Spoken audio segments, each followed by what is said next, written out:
May the grace, peace, and favor of our Heavenly Father be with you all in the mighty name of the Lord Jesus Christ. நம்முடைய கர்த்தராகிய இயேசு கிறிஸ்துவின் வல்லமையுள்ள நாமத்தினால நம் பிதாவாகிய தேவனுடைய கிருபையும் தயவும் சமாதானமும் உங்களோடு கூட என்றென்றைக்கும் இருப்பதாக. ஆமென். ஹalleluya. In Christ we are healed. கிறிஸ்து இயேசுவுக்குள் நாம் சுகமாக்கப்பட்டும் குணமாக்கப்பட்டும். Amen. Hallelujah.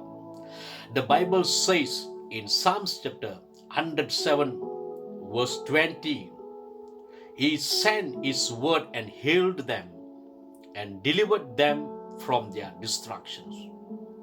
சங்கீதம் 107 அதிகாரம் 20 வசனம் சொல்லுகிறது, அவர் தேவன் தமது வசனத்தை அனுப்பி அவர்களை குணமாக்கி அவர்களை அழிவுக்கு தப்புவிக்கிறார் என்று வசனம் சொல்லுகிறது. My beloved in Christ Jesus, the way that our God heal His people is by sending His eternal word. கிறிஸ்து அருமை அன்பானவர்களே, தேவன் தம்முடைய ஜனங்களை எப்படி குணமாக்குகிறார் என்றால் தம்முடைய நித்தியமுள்ள வார்த்தை அனுப்பி அவர் குணமாக்குகிறார் என்று வேதத்தில் நமக்கு அறிந்து கொள்கிறோம். The Hebrew word translated healed in the scripture is Rapha. It means to mend, to cure, to heal, to repair, or thoroughly make whole. இந்த வேத பகுதியில் தப்புவித்து அவரு வசனம் சொல்லுகிறது. இந்த வேதத்துல குணமாக்கி என்ற இந்த வார்த்தைக்கு எபிரேயர் வார்த்தையில ராஃபா என்ற அர்த்தமா இருக்கிறது. இந்த ராஃபா என்ற அர்த்தத்துக்கு அந்த அர்த்தம் என்னவென்றால் சரி செய்தல், குணப்படுத்துதல், சுகம் அளித்துதல், பழுது பார்த்தல் அல்லது முழுமைப்படுத்துதல் என்று இதுக்கு அர்த்தமா இருக்கிறது. So this is what the word of God does in your life, in my life.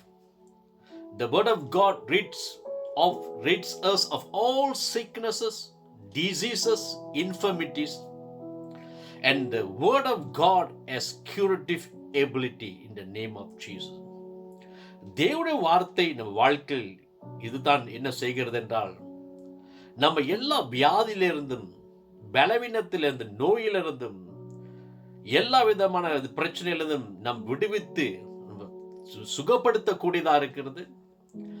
தேவனுடைய வார்த்தைக்கு குணமாக்கக்கூடிய ஆற்றல் இருக்கிறது என்று அறிந்து கொள்கிறோம்.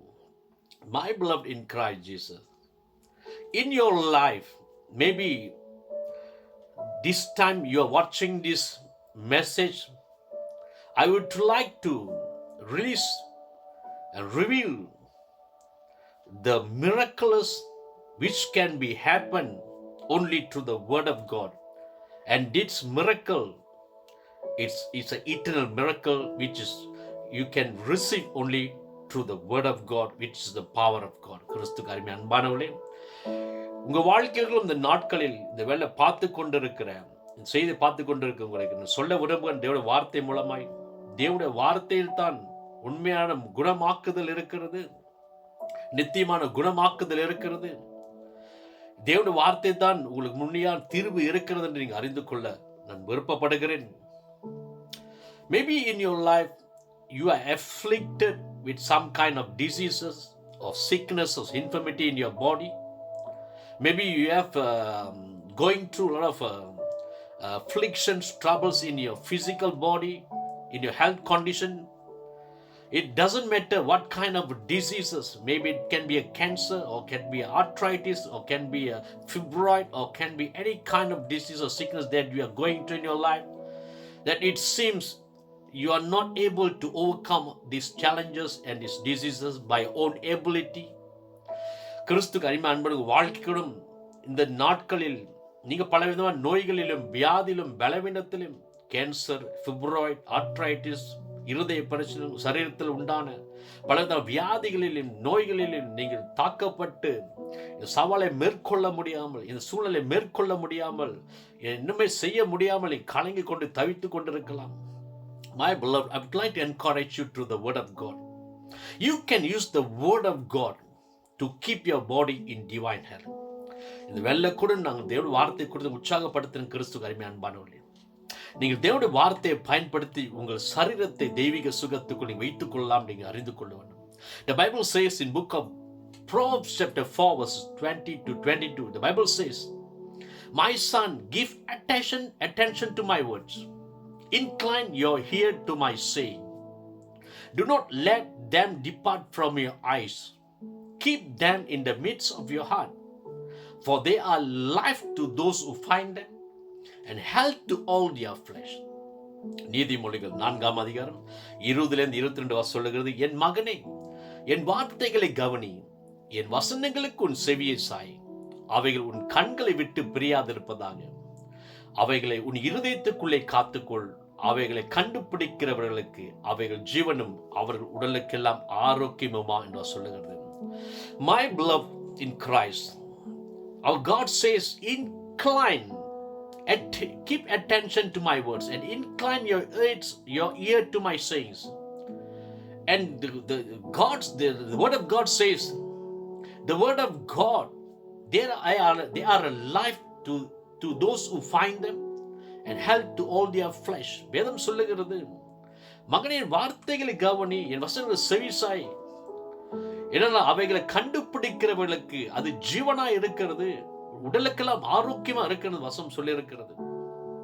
So it means the word of God produces health in your physical body. ஆகிய அர்த்தம் என்ன? இது தேவனுடைய வார்த்தை உங்கள் சரீரத்துக்குள்ள அது சுகத்தை உற்பத்தி செய்யக்கூடியதா இருக்கிறது அறிந்து கொள்ள வேண்டும். And we also understand, and the Rapha is also means as physician. Rapha, வேதத்தில் ராஃபா என்ற அர்த்தத்துக்கு இது இன்னொரு அர்த்தம் என்னவென்றால் மருத்துவராய், அவர் ஒரு மருத்துவரா இருக்கிறார், வைத்தியரா இருக்கிற அர்த்தமா இருக்கிறது. Jehovah Rapha, the Lord, our God, is a great physician.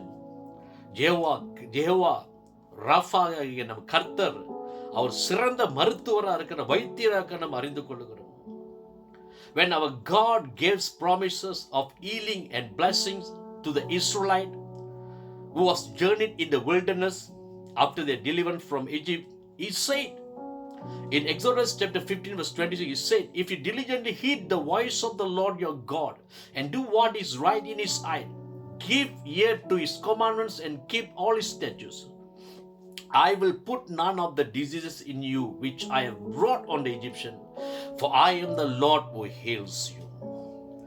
நம் தேவன் இஸ்ரவேல் ஜனங்களை எகிப்திலிருந்து விடுதலை ஆக்கி வில்டர்னஸ்ல, வனாந்தரத்தில் அவங்க பயணம் சென்ற நேரத்தில் அவர்களுக்கு சுகமுள்ள வார்த்தைகளும் சுகத்தைக்குரிய வார்த்தைகளும் ஆசீர்வாதத்துக்குரிய வார்த்தைகளும் வாக்குத்தத்தை கொடுத்தார். அவர் சொல்லுகிறார் யாத்திராகமம் 15:26, "நீ உன் தேவனாய் கர்த்தரின் சத்தத்தை கவனமாய் கேட்டு அவர் பார்வைக்கு செம்மையானவர்களை செய்து அவர் கட்டளைகளுக்கு செவி கொடுத்து அவருடைய நியமங்கள் யாவும் கை கொண்டால் நான் எகிப்தியருக்கு வரப்பண்ணின வியாதிகள் ஒன்றையும் உனக்கு வரப்பண்ணேன், நானே உன் பரிகாரிய கர்த்தர்" என்றார். இந்த வசனம் சொல்லியிருக்கு. My beloved in Christ, the word heals is the same word Rapha. So thus we understand that our Lord God is our great physician. கிறிஸ்துக்கு அருமை அன்பானவர்களே, இந்த நானே உன் பரிகாரிய கர்த்தர், உனக்கு சுகம் தர கர்த்தர், இதுக்கு அர்த்தம் என்னவென்றால் இதுதான் அந்த ராஃபாவுடைய வார்த்தையும் அந்த சுகம் நான் பரிகாரிய கர்த்தர் என்ற வார்த்தையும் ஒரே வார்த்தையா இருக்கிறது. ஆக நம்முடைய தேவனாய் கர்த்தர் அவர் சுகம் தருகிறவரா இருக்கிறார், சுகம் தருகிற வைத்தியரா இருக்கிறார், சுகம் தர நல்ல மருத்துவரா இருக்க நாம் அறிந்து கொள்ளுகிறோம். நம் கர்த்தராக இயேசு கிறிஸ்து யெகோவா ராஃபா, சுகம் தரு கர்த்தர், இன்னைக்கு நமக்குள்ள இருக்கிறார். Our Jehovah Rapha, the Lord Jesus Christ, is a great physician, is within us now. He was the physician also for Israelite, and now in us he has become our great physician also. முன்பு Israel ஜனங்களுக்கு அவர் சிறந்த ஒரு மருத்துவராக இருந்தால், சுகம் தருகிறார் இருந்தால், இன்னைக்கு கிறிஸ்து இயேசு நமக்குள்ளும் அவர் மிகுந்த சுகம் தருகிற மருத்துவராகவும் நமக்கு சுகத்தை கொடுக்கக்கூடியவராக இருக்கிறார்.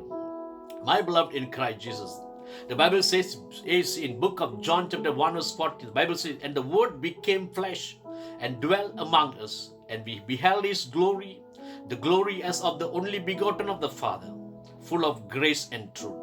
யோவான் 1:10 சொல்லுது, அந்த வார்த்தை மாம்சமாகி கிருபையினாலும் சத்தியத்தினாலும் நிரந்தரமாய் நமக்குள்ளே வாசம் பண்ணினார். அவருடைய மகிமையை கண்டும் அது பிதாவுக்கு ஒரே பேரானுடைய மகிமைக்கு ஏற்ற மகிமையா இருந்ததை சொல்லியிருக்கிறது. My beloved in Christ Jesus. Now our Lord Jesus Christ has became in the flesh into this world, and on the cross he took upon himself all our diseases, our sicknesses, and all our infirmities on the cross, and he died for us, but he was raised from the dead on the third day by the glory of God, and is alive today, and by his sacrificial works on the cross he have given us a eternal, a divine health and divine healing. கிறிஸ்து அன்பானவரே, கர்த்தராகிய இயேசு கிறிஸ்து மாம்சத்தில் இந்த பூமியில வெளிப்பட்டு நம்முடைய வியாதியின் நோய்களும் பலவீனத்தையும் இயேசு கிறிஸ்து தம்மை சிலுவையில் சுமந்தார், நமக்காக மரித்தார், 3ஆம் நாள் பிதாவின் மகிமையினால் உயிர் தெழுந்தார், இன்றைக்கு ஜீவனுள்ளவராக இருக்கிறார். இந்த கர்த்தராகிய இயேசு கிறிஸ்துவே அவருடைய மரணத்துடைய கிரியினால, அவர் சிலர் செய்த பலியினால் உள்ள கிரியினால தெய்வீக சுகத்தையும் தெய்வீக ஆற்றலையும் நமக்கு நித்திய சுகத்தை கொடுத்திருக்கின்றார். Now in this day, if you are going through a lot of challenges in your body, in your body, I would like to encourage that you trust in the name of Jesus. Believe the Lord Jesus Christ.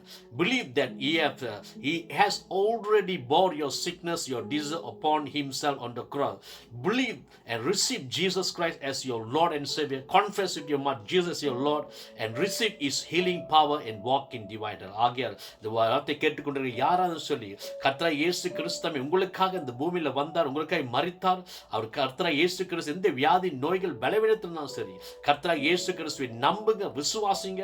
அவர் உங்கள் சுகத்தை கொடுத்தார்னு விசுவாசிங்க. இயேசு கிறிஸ்துவின் வாழ்க்கை கர்த்தர் அறிக்கை பண்ணுங்க. அவர் விசுவாசத்தை பெற்றுக்கொள்ளுங்க. உங்களுக்கு வாழ்க்கை தெய்வீக சுகத்தை கொடுக்க வல்லமை உள்ளவராக இருக்கார். May God bless you abundantly. கர்த்தர் உங்களை ஆசீர்வதிப்பார். Amen, amen, amen.